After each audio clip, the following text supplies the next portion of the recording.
साध्वी सीते सुचरिते सहन शक्ति पतिय भक्ति लोकमान्य वंदिते मंगलांगी महामाते नारी कुलके मादरी कष्टदेदुरु दुष्टरेदुरु सहिಸಿ ಗೆಲ್ಲುವ ಗುಣಸಿರಿ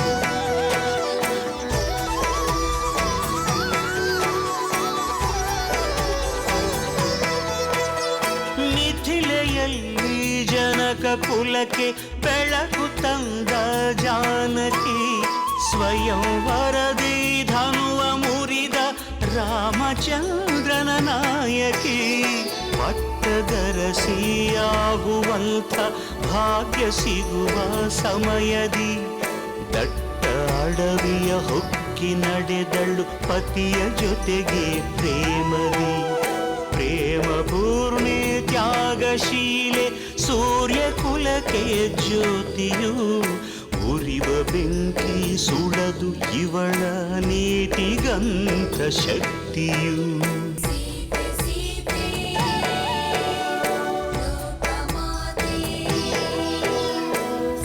ರಾಮ ಹೃದಯ ನಿವಾಸಿನಿ ಅಕಳಂಕ ಪ್ರೇಮ ಪ್ರಬೋಧಿನಿ ಸೀತೆ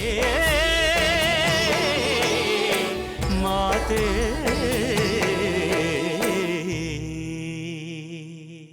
ನಿನ್ನ ಸೋದರ ಅಕ್ಷಕುಮಾರನನ್ನು ಸಂಹರಿಸಿದ ಆ ಕಪಿಯ ಶಕ್ತಿ ಸಾಮರ್ಥ್ಯಗಳ ಬಗ್ಗೆ ನನಗೆ ಸಂದೇಹವಿದೆ. ಕಪಿ ಎಷ್ಟೇ ಶಕ್ತಿಶಾಲಿ ಆಗಿರಲಿ ಅದರ ಆಟ ನನ್ನ ಮುಂದೆ ನಡೆಯುವುದಿಲ್ಲ.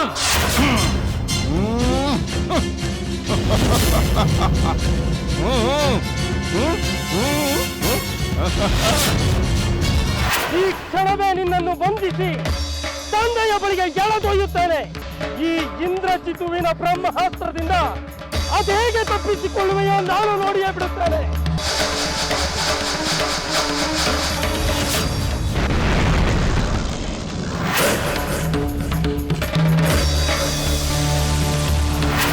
ಬಂದ ಕಾರಣವೇನು?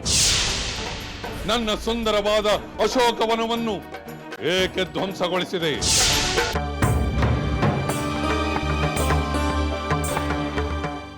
ದುರ್ಭೇದ್ಯವಾದ ಈ ಲಂಕಾ ಪಟ್ಟಣಕ್ಕೆ ಏಕೆ ಬಂದೆ? ಹಿಂಜರಿಯದೆ ಭಯ ಪಡದೆ ಸತ್ಯವನ್ನು ಹೇಳು. ಅಸತ್ಯವನ್ನು ನುಡಿಯುವುದು ನನಗೆ ತಿಳಿಯದು ರಾವಣೇಶ್ವರ. ನಾನು ಸತ್ಯವನ್ನೇ ನುಡಿಯುತ್ತೇನೆ. ಆದರೆ ಆ ಸತ್ಯವನ್ನು ಕೇಳುವ ಸ್ಥೈರ್ಯ ನಿನಗಿದೆಯೇ?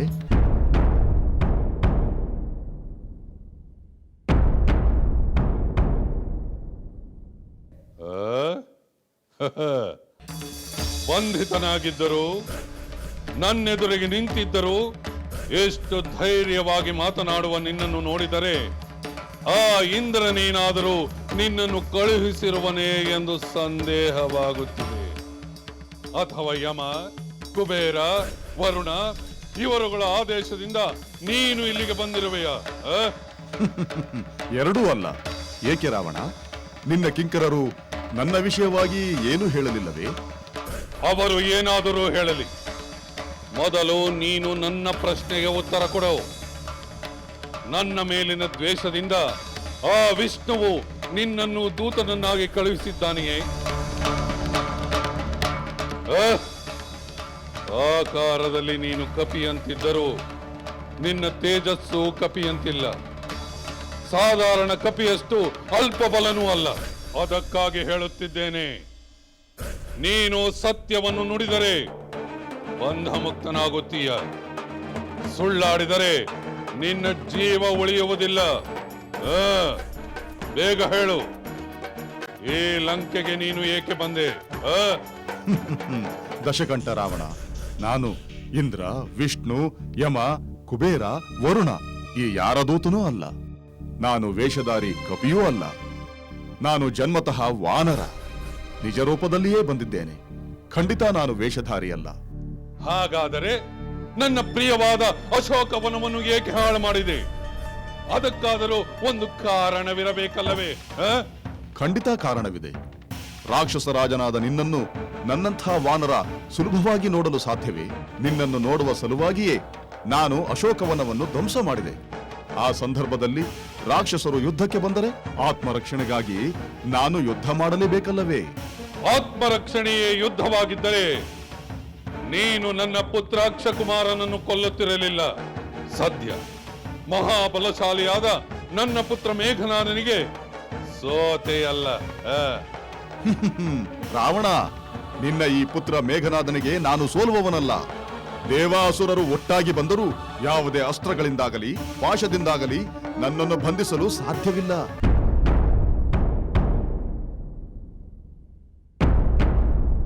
ಪಿತಾಮಹನಾದ ಬ್ರಹ್ಮನೇ ನನಗೆ ಈ ವರವನ್ನು ನೀಡಿದ್ದಾನೆ. ನಿನ್ನನ್ನು ನೋಡಬೇಕೆಂದು ಮತ್ತು ಬ್ರಹ್ಮಾಸ್ತ್ರಕ್ಕೆ ಗೌರವ ನೀಡಬೇಕೆಂದು ನಾನು ಬಂಧಿತನಾದನೇ ಹೊರತು ಈ ನಿನ್ನ ಪುತ್ರನ ಪರಾಕ್ರಮಕ್ಕಲ್ಲ. ಅಂದರೆ ಏನು ನಿನ್ನ ಮಾತಿನ ಅರ್ಥ? ಅಷ್ಟು ಅರ್ಥವಾಗಲಿಲ್ಲವೇ? ನಾನು ಬ್ರಹ್ಮಾಸ್ತ್ರದಿಂದ ಮುಕ್ತನಾಗಿದ್ದರೂ ನಿನ್ನ ಅನುಚರರು ನಾನಿನ್ನೂ ಬಂಧಿತನಾಗಿದ್ದೇನೆಂದೇ ಭಾವಿಸಿಕೊಂಡಿದ್ದಾರೆ. ತಂದೆಯೇ, ನಾನು ಬ್ರಹ್ಮಾಸ್ತ್ರ ಪ್ರಯೋಗಿಸಿ ಈ ಕಪಿಯನ್ನು ಬಂಧಿಸಿದ್ದು ನಿಜ. ಆದರೆ ನಮ್ಮ ಕಿಂಕರರು ಮತ್ತೆ ಈ ಹಗ್ಗವನ್ನು ಕಟ್ಟಿದ್ದರಿಂದ ಅದರ ಪ್ರಭಾವ ನಿರರ್ಥಕವಾಯಿತು. ಹಾಗಾದರೆ ಈ ವಾನರ ಈಗ ಬಂಧನದಲ್ಲಿಲ್ಲ. ಇವನು ಬರೀ ಚತುರನಲ್ಲ, ಮಹಿಮೆಯುಳ್ಳವನೂ ಆಗಿರಬೇಕು. ಏಕೆ ದಶಕಂಠ ರಾವಣ, ನಾನು ಬಂಧನದಲ್ಲಿಲ್ಲವೆಂದು ಭಯದಿಂದ ಮೌನವಾಗಿ ಬಿಟ್ಟೆಯಾ?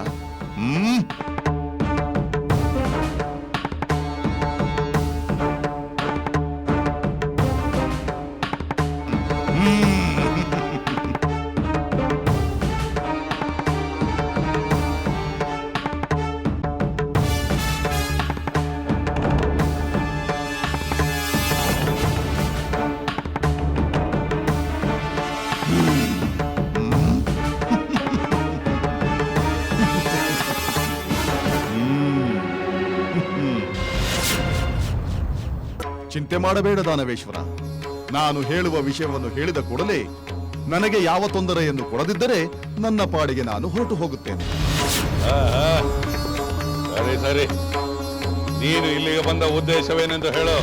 ಅಯೋಧ್ಯೆಯ ಪ್ರಭು ದಶರಥ ಪುತ್ರ ಶ್ರೀರಾಮನ ಕಾರ್ಯನಿಮಿತ್ತ ನಾನು ಇಲ್ಲಿಗೆ ಬಂದಿದ್ದೇನೆ. ರಾವಣೇಶ್ವರ, ಮಹಾಮಹಿಮನಾದ ಶ್ರೀರಾಮನ ದೂತನಾಗಿ ಬಂದಿರುವ ನನ್ನ ಹಿತವಚನವನ್ನು ಕೇಳು. ಹಿತವೋ ಅಹಿತವೋ ಹೇಳಿದ ಮೇಲೆ ತಿಳಿಯುತ್ತದೆ. ನನ್ನ ರಾಜನಾದ ಸುಗ್ರೀವನ ಸಂದೇಶವನ್ನು ತಂದಿದ್ದೇನೆ. ಸುಗ್ರೀವನ ಸೋದರ ವಾಲಿ ನನ್ನ ಮಿತ್ರ. ನನ್ನ ಮಿತ್ರನ ಸಾವಿಗೆ ಕಾರಣನಾದವನ ಸಂದೇಶವು ನನಗೇಕೆ ಬೇಕು? ನಾನು ಸುಗ್ರೀವನ ಸಚಿವ, ಶ್ರೀರಾಮನ ಭಕ್ತ ಹನುಮಂತ. ವಾಯುದೇವ ನನ್ನ ತಂದೆ. ಸೀತಾದೇವಿಯನ್ನು ಹುಡುಕುವ ಸಲುವಾಗಿ ನಾನು 100 ಯೋಜನ ವಿಸ್ತಾರವಾದ ಸಾಗರವನ್ನು ಲಂಘಿಸಿ ಇಲ್ಲಿಗೆ ಬಂದೆ. ಬಹಳವಾಗಿ ಹುಡುಕಿ ಕಡೆಗೆ ನಿನ್ನ ಬ್ರಹ್ಮವನದಲ್ಲಿ ಶ್ರೀರಾಮ ಸತಿ ಸೀತಾದೇವಿಯನ್ನು ಕಂಡೆ.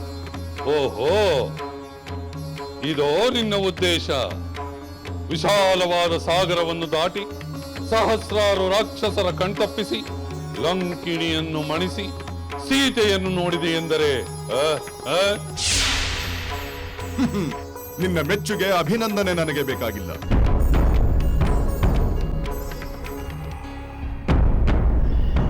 ನೀನು ಅಧರ್ಮದ ದಾರಿಯನ್ನು ಬಿಟ್ಟು ಧರ್ಮದ ದಾರಿಯಲ್ಲಿ ನಡೆದರೆ ಅಷ್ಟೇ ಸಾಕು.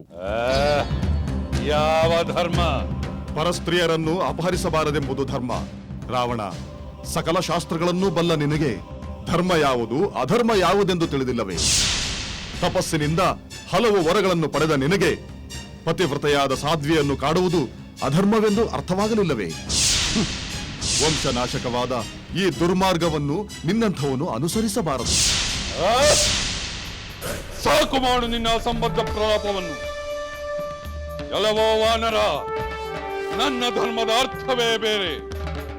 ನಾನು ಬಯಸಿದಂತೆ ನಡೆಯುವುದೇ ನನ್ನ ಧರ್ಮ. ನನಗೆ ಬೇಕೆನಿಸಿದ್ದನ್ನು ಪಡೆಯುವುದು ನನ್ನ ಧರ್ಮ. ನನಗೆ ಅಡ್ಡ ಬಂದವರನ್ನು ಧ್ವಂಸ ಮಾಡುವುದು ನನ್ನ ಧರ್ಮ. ನನ್ನದು ವೀರರ ಧರ್ಮ, ನಿನ್ನದು ಹೇಡಿಗಳ ಧರ್ಮ. ನಿಜವಾದ ಧರ್ಮ ವೀರರಿಗೂ ಹೇಡಿಗಳಿಗೂ ಸರ್ವರಿಗೂ ಒಂದೇ ರಾವಣ. ಪರಸ್ತ್ರೀಯ ಅಪಹರಣ ವೀರರಿಗೂ ಅಧರ್ಮವೇ, ಹೇಡಿಗಳಿಗೂ ಅಧರ್ಮವೇ. ನಿನ್ನ ಅಧರ್ಮ ಧರ್ಮವೆನ್ನುವುದಾದರೆ ಧರ್ಮಾತ್ಮನಾದ ಶ್ರೀರಾಮನ ಕ್ರೋಧದ ಪರಿಣಾಮವು ನಿನ್ನದೇ ಆಗುತ್ತದೆ. ಏ ಕೋತಿ, ಮುಚ್ಚು ಬಾಯಿ. ರಾಮನಂತೆ ರಾಮ ಗುಮ್ಮವಂತೆಂದು ಹೆದರುವ ಎಳೆಯ ಹಸುಳೆಗಳು ಇಲ್ಲಿ ಯಾರು ಇಲ್ಲ.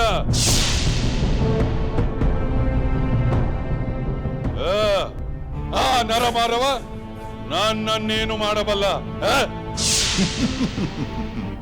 ಆ ನರನ ದೂತನಾದ ವಾನರನೇ ಇಷ್ಟೆಲ್ಲ ಮಾಡಿದ ಮೇಲೆ ಆ ನರನೇ ಬಂದರೆ ಇನ್ನೆಷ್ಟು ಅನಾಹುತವಾಗುವುದೆಂದು ಸ್ವಲ್ಪ ಯೋಚನೆ ಮಾಡು ರಾವಣ.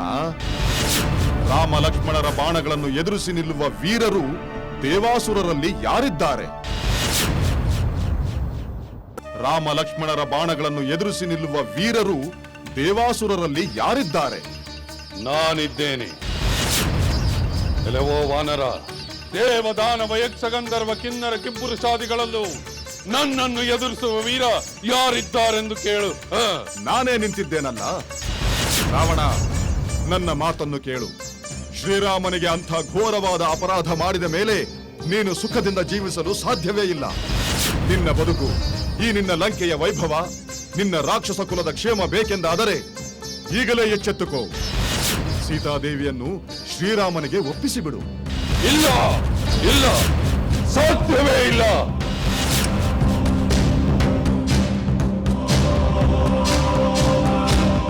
ಆ ಸೀತೆಯು ಈ ಲಂಕೆಯಿಂದ ಎಂದಿಗೂ ಹೋಗುವುದಿಲ್ಲ, ಎಂದೆಂದಿಗೂ ಆ ರಾಮನನ್ನು ಸೇರುವುದಿಲ್ಲ. ಅವಿವೇಕಿಯಂತೆ ಮಾತನಾಡಬೇಡ ರಾವಣ.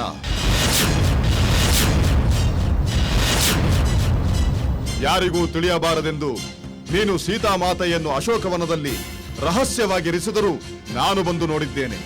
ನನ್ನ ಶಕ್ತಿಯನ್ನು ತೋರಿಸಿದ್ದೇನೆ. ಸೀತಾದೇವಿಯನ್ನು ಇಲ್ಲಿಂದ ಕರೆದುಕೊಂಡು ಹೋಗುವುದು ಸಾಧ್ಯವಾಗುತ್ತದೆ. ಸಾಧ್ಯವೇ ಇಲ್ಲ. ಅದಕ್ಕೆ ನಾನಿಂದು ಅವಕಾಶ ಕೊಡುವುದಿಲ್ಲ. ಶ್ರೀರಾಮನ ಅಪ್ಪಣೆ ಇಲ್ಲದಿರುವುದರಿಂದ ನಾನು ಸುಮ್ಮನಿದ್ದೇನೆ ರಾಕ್ಷಸ ರಾಜ. ನನ್ನ ಸ್ವಾಮಿ ಶ್ರೀರಾಮನೇ ಬಂದು ತನ್ನ ಪತ್ನಿಯನ್ನು ಬಿಡಿಸಿ ಕರೆದುಕೊಂಡು ಹೋಗಲಿ ಎಂದು ನಾನು ಸುಮ್ಮನಾದೆ. ಇಲ್ಲವಾದರೆ ಸೀತಾಮಾತೆಯನ್ನು ಇಲ್ಲಿಂದ ಕರೆದೊಯ್ಯುವುದು ನನಗೆ ಕಷ್ಟದ ಕೆಲಸವೇ ಅಲ್ಲ. ಮುಗೀತೋ ನಿನ್ನ ಸಾಮರ್ಥ್ಯದ ಕಹಳೆ ಊದಿದ್ದು? ಮುಂದೆ ರಣಕಹಳೆ ಮೊಳಗಿದರೆ ನಿನ್ನ ಅಂತ್ಯ ಎಂಬುದನ್ನು ನೆನಪಿಸುತ್ತಿದ್ದೇನೆ.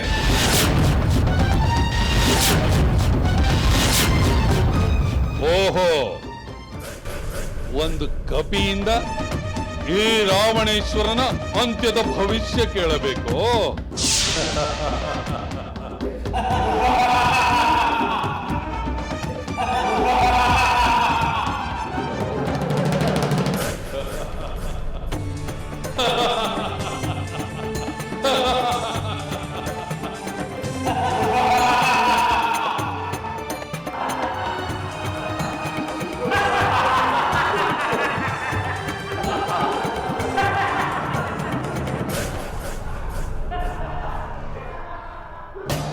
ರಾವಣೇಶ್ವರ, ಅಸಹಾಯಕಳಾಗಿರುವ ಸೀತಾದೇವಿ ನಿನ್ನ ಪಾಲಿಗೆ ಸರ್ಪಿಣಿಯಾಗುತ್ತಾಳೆ.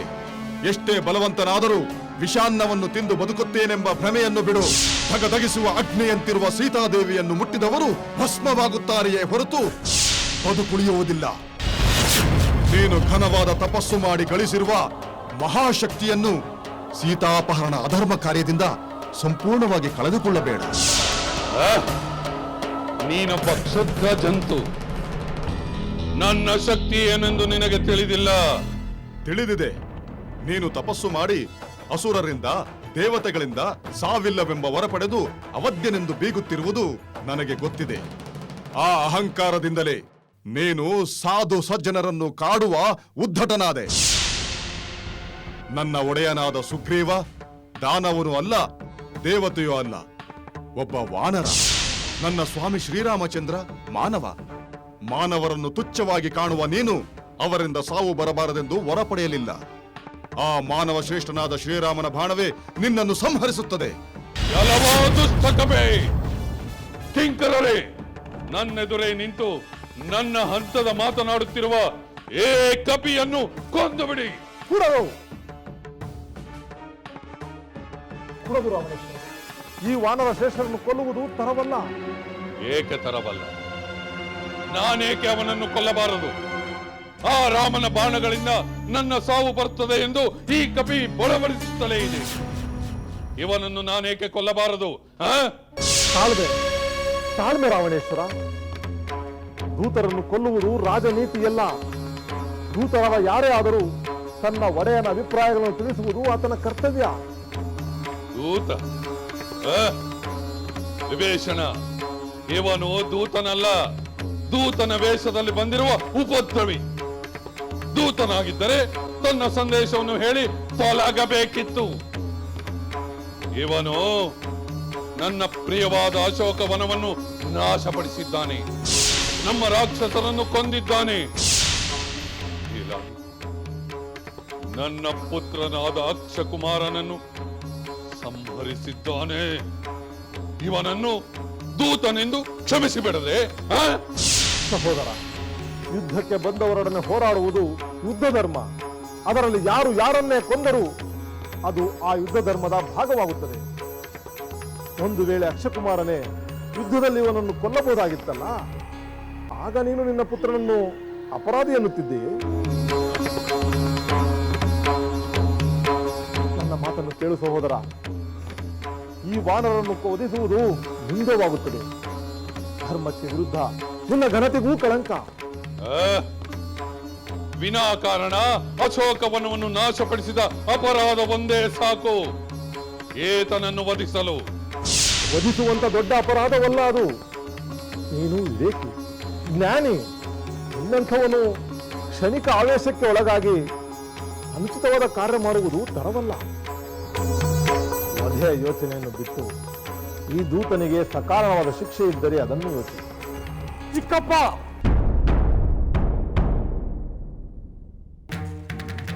ಈ ಕಪಿಯು ಅಕ್ರಮವಾಗಿ ಲಂಕೆಯನ್ನು ಪ್ರವೇಶ ಮಾಡಿದ್ದಾನೆ. ಸೀತೆಯೊಡನೆ ರಹಸ್ಯವಾಗಿ ಮಾತನಾಡಿದ್ದಾನೆ.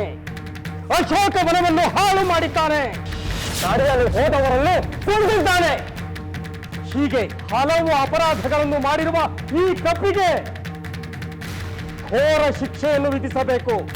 ಭಲೆ, ಸರಿಯಾಗಿ ಹೇಳಿದೆ ಪುತ್ರ. ಪಾಪಿಗಳನ್ನು ವಧಿಸುವುದೇ ಧರ್ಮ. ಈ ಕಪಿಯನ್ನು ಕೊಲ್ಲುವುದು ನ್ಯಾಯವಾಗಿಯೇ ಇದೆ. ಈ ಕಪಿಯನ್ನು ಕೊಲ್ಲುವುದು ನ್ಯಾಯವಾಗಿಯೇ ಇದೆ. ಈ ಕಪಿಯನ್ನು ಕೊಲ್ಲುವುದು ನ್ಯಾಯವಾಗಿಯೇ ಇದೆ. ಇವನನ್ನು ಎಳೆದೊಯ್ದು ಬಾಲಕ್ಕೆ ಬೆಂಕಿ ಹಚ್ಚಿದ ನಂತರ ನಗರದ ಎಲ್ಲೆಡೆ ಕರೆದೊಯ್ಯಿರಿ. ಕೆರಳಿದನು ಹನುಮ, ಕೆರಳಿದನು, ಕಲಿಸಿದನು ಪಾಠ ಕಲಿಸಿದನು. ಕೆರಳಿದನು ಹನುಮ, ಕೆರಳಿದನು, ಕಲಿಸಿದನು ಪಾಠ ಕಲಿಸಿದನು. ಕೆರಳಿದನು ಹನುಮ, ಕೆರಳಿದನು, ಕಲಿಸಿದನು ಪಾಠ ಕಲಿಸಿದನು.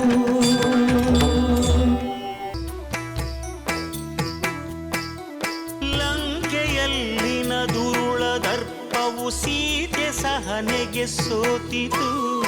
ಅಂತ್ಯ ಇರದ ಅಸುರ ಕುಲವು ರಾಮ ಬಾಣಕ್ಕೆ ಅಡಗಿತು. ದೂರವಿರಲಿ ಸನಿಹವಿರಲಿ ರಾಮ ಹೃದಯ ನಿವಾಸಿನಿ. ಯುಗವು ಯುಗವು ಸಾಗಲಿ ಅಕಳಂಕ ಪ್ರೇಮ ಪ್ರಬೋಧಿನಿ. ಅಮರ ಗಾಧೆ ಧರಣಿ ಜಾತೆ ಸಾಧ್ವೆ ಸೀತೆ ಸುಚರಿತೆ. ಸಹನ ಶಕ್ತಿ ಪತಿಯ ಭಕ್ತಿ ಲೋಕಮಾನ್ಯ ವಂದಿತೆ.